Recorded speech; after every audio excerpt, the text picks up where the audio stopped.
नमस्कार शेतकरी मित्रांनो. या ठिकाणी आपण भुईमुंगची लागवड केलेली आहे आणि त्याच्यावर जास्तीत जास्त शेंगा लागाव्या म्हणून त्याच्यावर डाराम फेरवल्या जात आहे. जास्तीत जास्त उत्पन्न कसं होईल या दृष्टीने आपण हा प्रयत्न भुईमुंगावर करत आहोत.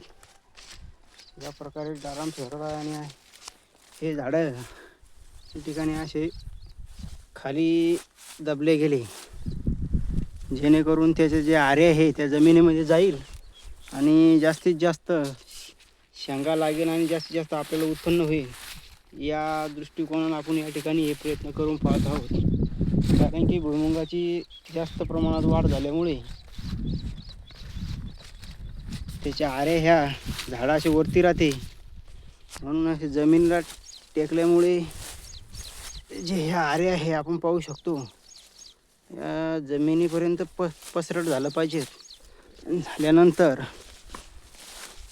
मोठ्या प्रमाणावर शेंगा लागतील अशी आपल्याला आशा आहे. ठीक आहे, धन्यवाद.